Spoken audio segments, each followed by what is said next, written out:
recording. Okay. Let's record. I don't know. I'm not sure if I should do that because it needs RAM, but I gotta make sure I take them off. Okay, so that's working there. And we're gonna make sure we're good here. He's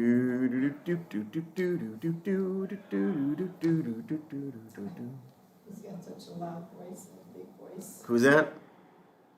Derek? Yeah. Yeah. Copy.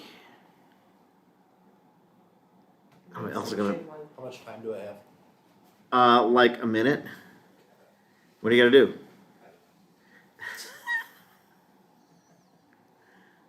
I just try, to do what I can. Okay. These kids nowadays, I tell you. Okay, turn that off. And we're up here, and we're good, right? And we're good. All right, cool. Yeah, we can do that. All right, cool. All right.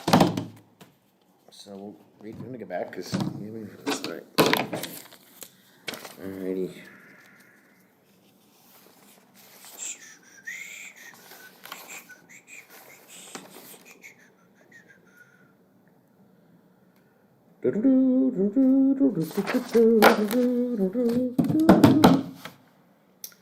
Alrighty. I'm streaming, right? I'm streaming. Okay. Why isn't that showing I'm streaming? That's weird.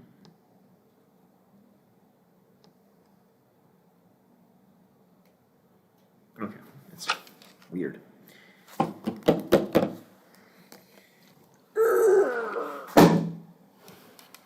Oh, that's what I gotta do. I gotta figure out how that's gonna work. Cause we gotta do. Okay, Blue Letter Bible. Okay. And the other one too. I want to get that one though. Okay, but how am I gonna get? Okay, I need to window capture. Is that no? No.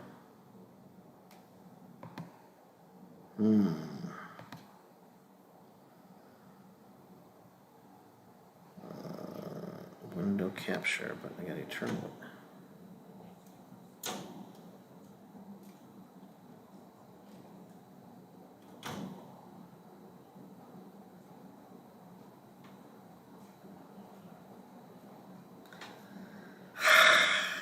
LS, be quiet.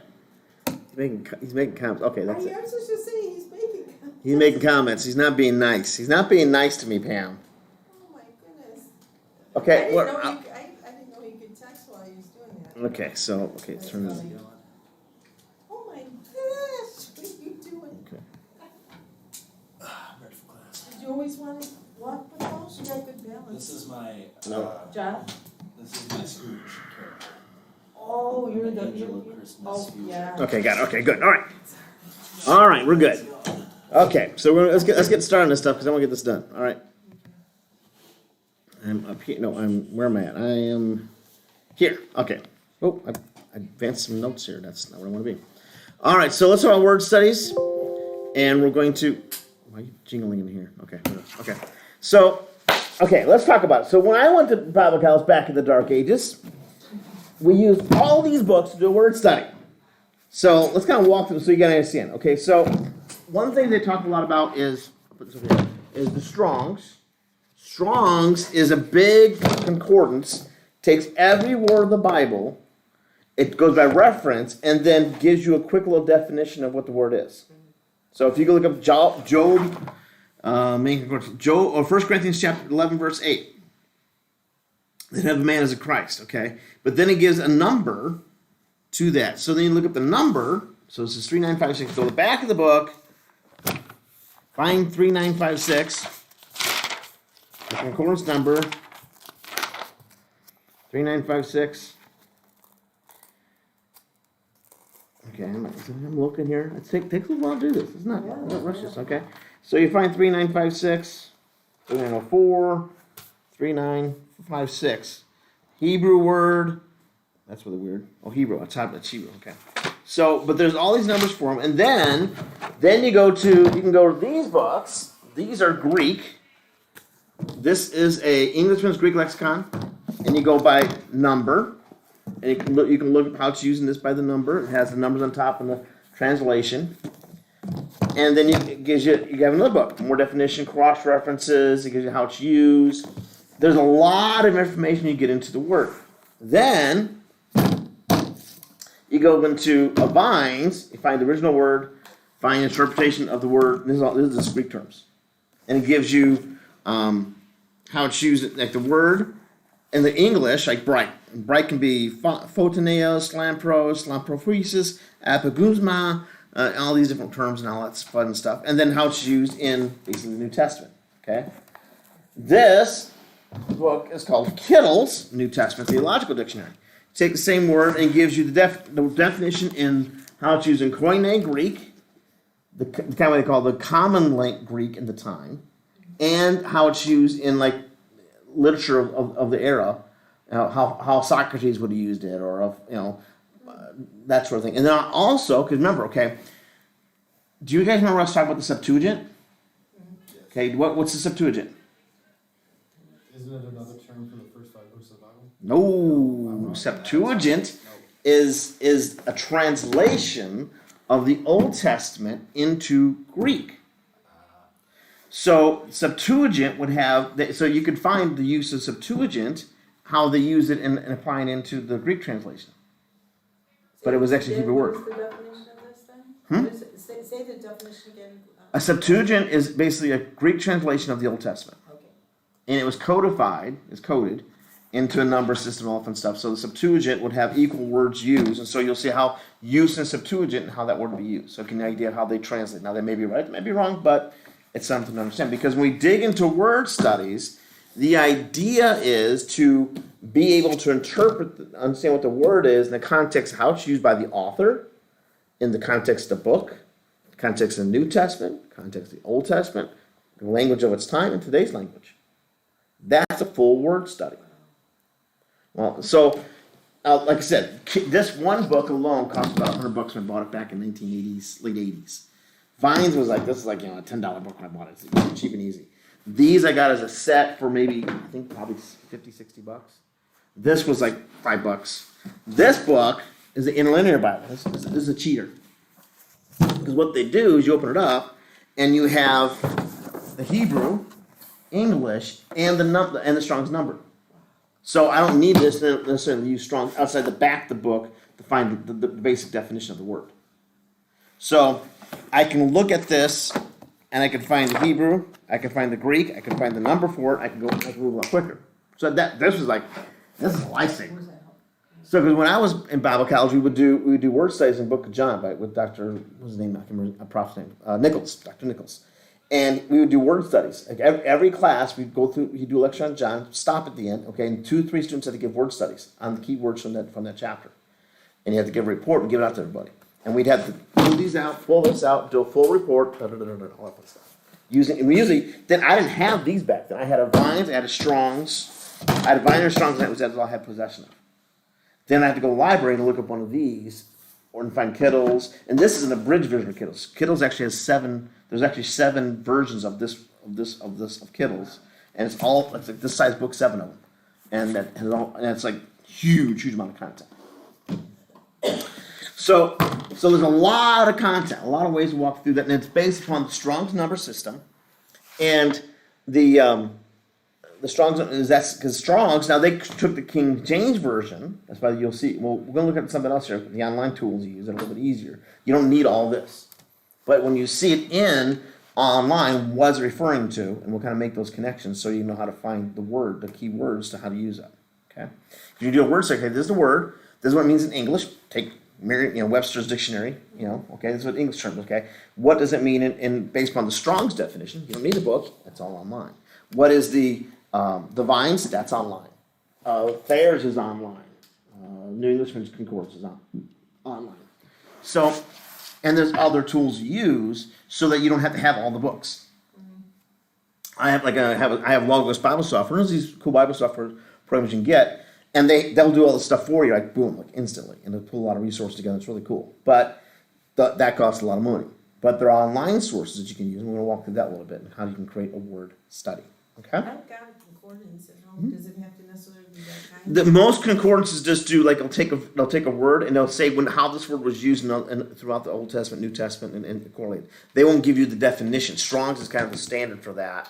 So because it has the cross references of the words in the front end of it, and again, there's a lot of concordances. You're a lot smaller than these. Why is this much bigger? Because it has the cross references, which all this is. But then you go to the back of it, that goes into a lot of different things. But then you go to the very back, which is the Hebrew dictionary, and then the back even farther is the Greek dictionary. These terms, the base definition, because it's like a really short sentence of the definition of the word is usually in Strong's is like the standard that everyone uses. Are you actually saying it's in Greek? It's in Greek, yeah. So, It gives you so you have so it says. we have a problem reading Greek and Hebrew then. Well, like I said, when I did biblical languages and I did Greek, I realized, guess what? I need to learn Greek. I have these books. I'm good. And the online tools we have online, you don't really need all that. Okay, so let's look at that real quick. Okay, so we walked through, old school stuff. Okay, tools of old school. Strong's Concordance is the base. Then Inlander Bible is another way of doing it. It gives you the numbers right away. Greek, there's New Thayer's Greek English Lexicon, which is one of those blue books. The New English is Greek Concordance. That's one of those books. Gives you more definition, more breakdown, cross references. Lexicons are cross references. Okay. Hebrew, the Brown Driver Briggs and Gesnisius Hebrew lexicon. Then the New English Great Hebrew Concordance. Vine's Great Dictionary, which is a very simple book to use. And then there's Kittle's, which again I just have a written version of this, but there's the whole 7-volume set that people can get. Okay. All right. So then we go to the stuff that's online. Okay. So let me pull this up here, and then we can do this. Oh, I can do this. Okay, hang on. Blue Letter Bible. Okay, hang on. I'm gonna do this. I gotta think about this. Okay, I get it up here. I gotta move this. I gotta move my stuff around here. So, boop, and that puts that up there. Okay, cool. But I gotta wait. All right. Nope.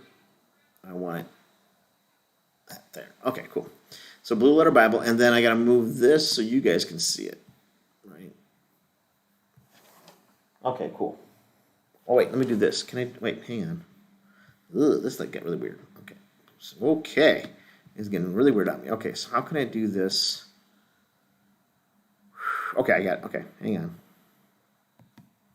Gotta change my settings. Display settings. Extend these displays. I'm going to duplicate these displays. Thank you. Changes. So all that's up on the screen. So that's not what I want there. Okay. So I'm going to pull up my Blue Letter Bible stuff. So you guys should be able to see this, and they should see it on the screen there too. Okay. Boom. Okay. So you guys see it there? I think I'm streaming it. Yep, I am. Cool. You guys can't see it? No, Oh. no. Why is it? Better since there's two. No, I think no. It'd be actually see it bigger. But why is it not? Okay, hang on. Settings, extend these. Oh, I'm seeing it. duplicate these. Duplicate. Keep changes. Okay, that's what I want. Okay, got the wrong setting here. Okay, so open this up. Okay, so I go to the top, and it says King James Version. It doesn't make a difference. That's fine, because again because Strong's is based on King James Version, you kind of want to follow that and then go from there. It's just an easier way to do it. So I go to John 1:1. Okay. And then we go to, why is it not pulling it up? That makes me nervous. Let me minimize this. Take that off for now. Okay. So we got John 1:1, and then you hit search, and it finds it up. Okay, so it pulls up John 1:1. Now, okay, so you see here it says the deity of Jesus Christ. It has all this information. You click on a top here. It says Strong's. For Strong's Concordance, click on that. Then what it does, it puts these little numbers right next to it. That's the Strong's Concordance number. If I click on Word, okay, G35056, G means Greek, 3056, okay. I click on that, and then boom, I have the Strong's Lexicon, the word, logos, translation, pronunciation. If you want to hear it, click. How do you say that? Strong's G 3056. Logos. Logos. That's it. Say it. How do you say it? So you don't feel like preaching. How you gonna say it right? You know, I can say it right. That's true. Okay. Like, what? How do you say that one? Okay. So it's a huh? That's good. Yep. Masculine nouns, parts of speech. Root word is G3, which is to speak, to call, to tell, to miscellaneous. That we'll talk about that, and there's an outline to give you guys a word study. And root word etymology is a key one with that. Greek inflections, don't worry about that too much. Vine's expository dictionary. View entry. There's exactly Vine's entry. Gives you exactly how to use. It gives you Strong's number, noun, case noun, word spoken for any purpose. You can. So what you do is you copy and paste that into your notes onto a Word document. I don't even know how to copy and paste. You can write it out. You can type it out, but you can copy and paste. Sometimes I can figure out, but not always. Okay. So you have the cop.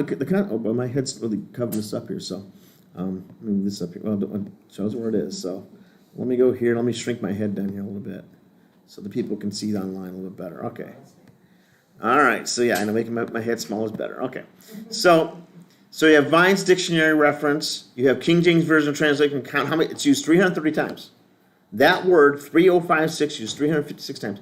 218 times is word, sayings 50 times, account 8 times, speech 8 times, word, Christ 7 times, which is the context it's used.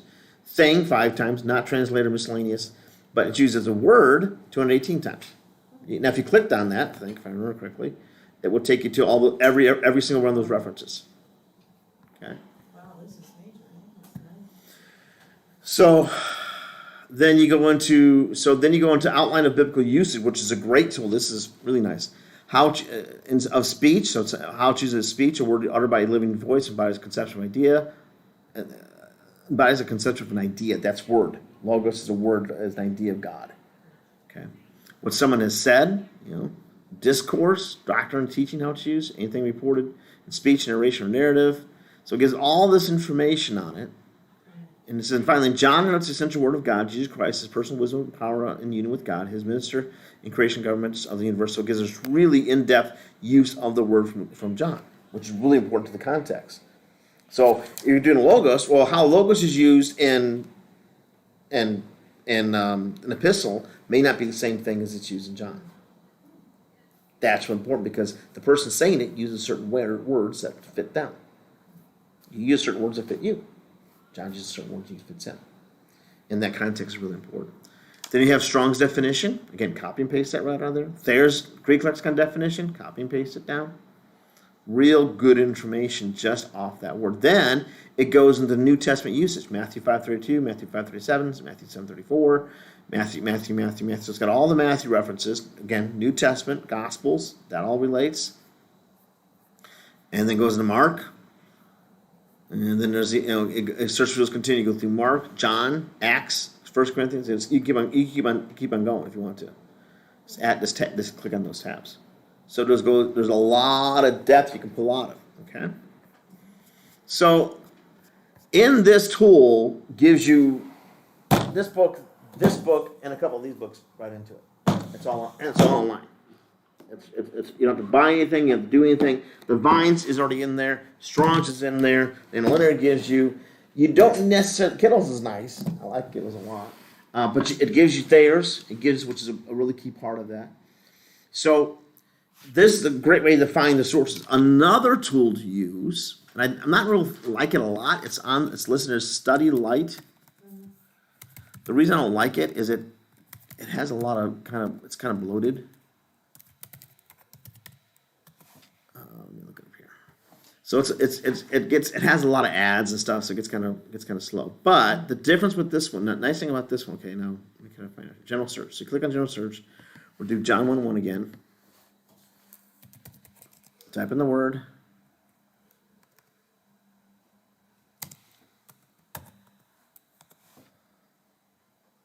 Okay. So here it is, John 1:1.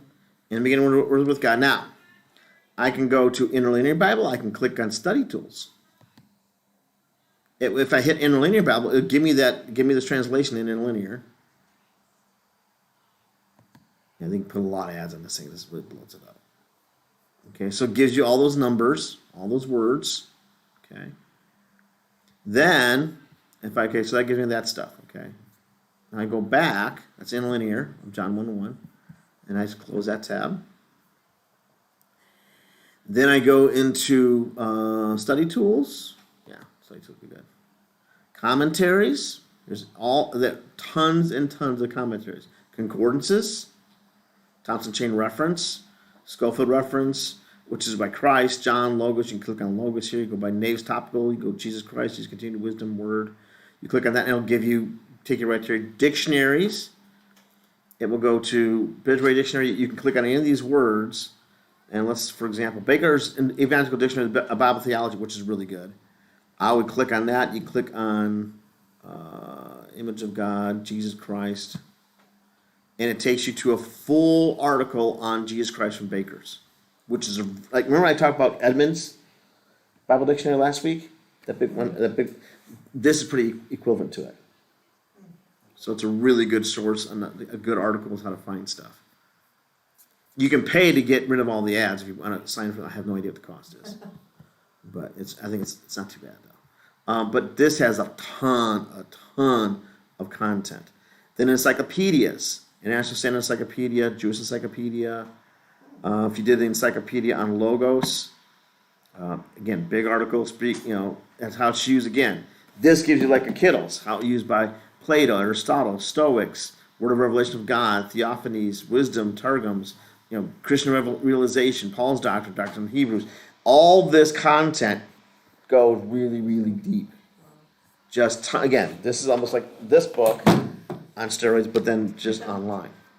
Okay, so lots and lots of content on studylight.org. You can sign up for a membership. I have no idea what it costs. I mean, you don't normally have to pay for it anyways. You don't have to pay for it. It just gets rid of the ads. Without the commercial. He hasn't got all the ads because the ads really bloated up. It just drives me kind of nuts. It makes it. Drives you nuts a little bit. Yeah. So there's different tools, but there's now Bible Gateway has an online, but they're not as in depth as Study Light. They have a lot. It's more lighter. But encyclopedias, devotionals, they got all kinds of stuff on this thing. Study tools, different translations. You can listen to it in audio format. You can just tons and tons of stuff. So a lot. You don't use a Catholic dictionary. You could if you want to, but Smith Bible Dictionary is a good one. But that Baker's that's a big one. Baker's Evangelical Dictionary of Bible Theology. That's probably your best one to go with. Easton's good. Holman Bible Dictionary is also another good one to use. So those dictionaries are really, really nice. So again, in the commentaries, a lot of good commentaries, some kind of goofy ones, but there's some stuff to pull from. I'm trying to think if there's anything that stands out that's like, oh yeah, use that one. Matthew Henry's is old school but decent. You can get a lot of sermons, all that stuff. Just a lot of content. So a lot of content on these things, lots of resources on these. But that's how you can do it. So okay, so let's go back here. Let's close this out. And then let's go back to. I need my PowerPoint back. I gotta pull my PowerPoint. Okay, so let's go back to. I gotta change my display. Extend these displays. Thank you. Keep changes. Okay, so we're back to that. So. Make sure it says it. What? Okay. So we hit this, we do this, okay. And we're up to PowerPoint, right? Okay, right, yeah, okay. And then we're on here, right? We don't put that too. So we're on OBS, right? Yes, we are. I gotta make myself bigger, that's all. Need a bigger head, so else can see me. All right. So, all right, so we went to Blue Letter Bible, type in a verse, after the verse is found, click on Strong's, a little strong button, then boom, it loads you up and all that fun stuff. Study Light's a little bit different way to navigate. It's more laborious, but hey, it's free. Okay, so in the word study outline, and this is where you guys got to do some word studies. Part of the assignments is you do the English word and definition. Any English dictionary, you go to Merriam-Webster.com, copy that definition of the word, put it in the book, or type it down, write it down.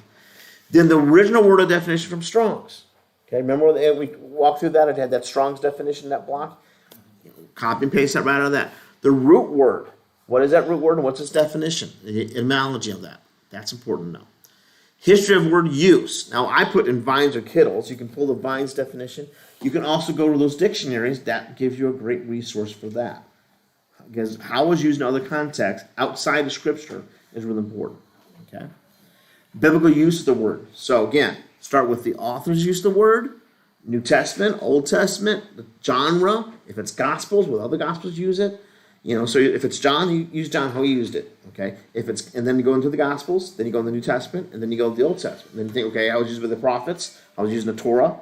All those things matter, how you interpret those things. Noting that's important. Category of Bible use, that's kind of breaking it down that way. Again, Old Testament, New Testament, prophetics, historical book, poetics, or whatever. The LXX use of the word, the Septuagint. LXX is a short term for Septuagint. But how, and that typically will be in those lexicons, or in a lexicon, it'd be in a linear. It wouldn't be in here, it'd be in Kittles, it would be in Vines. It will make reference to how it uses Septuagint. You want to note that because how it was used, because, for example, how Paul used words, a lot of these concepts came from how it was using Septuagint, because that was something he would use. Most people would know that at that time. So it's kind of it had influence in how it was used in the New Testament. Okay. And then finally, what does it mean? What's the application of it? So what? What does that mean? When I talk about the word studies, that's what I want to say. You guys got to do 5 of those for your assignments. Keywords from your book. You got your book picked out, right? You read it twice, right? You did your observation chart? No, observation chart. You got to do the observation chart, then you got to do word studies. That's your next assignment. But you got to do the observation chart, then 5 word studies from 5 keywords from the book. And then follow this outline. Boom, boom, boom, boom. Copy and paste it, make it look decent. It should be 1 page, no, not much more than that. That's it. And that's a word study. Okay? So you would choose any word that you wanted to use. Choose any, and the biggest thing to do is follow the model of the book. You find keywords. Like I used the word which is logos, which is a keyword of John 1:1. Any keyword, words that are repetitive, words that are important to the context. That's what you want to focus in on, because that's going to give you an understanding of the book as a whole. Okay? Makes sense? Put your head around it. Got it? You got it, Pam? Sure. You sure? This I've never done anything like this before, so this is quite interesting. Good. So there's a lot more to it than what you realize. Yep. So, But these tools online just make it really easy. yeah, I like this. I like that you be able to do all that online. Yep. And dig into those keywords. So once you understand that, then you start framing up the book a lot better. Meanings and purposes and so forth. Okay. Gives a lot of key to it. That's how language works. Mm-hmm. Okie doke. Dokio. All right. We'll call it quits for today. Does somebody like stands over you and watches so you don't fall? Nah.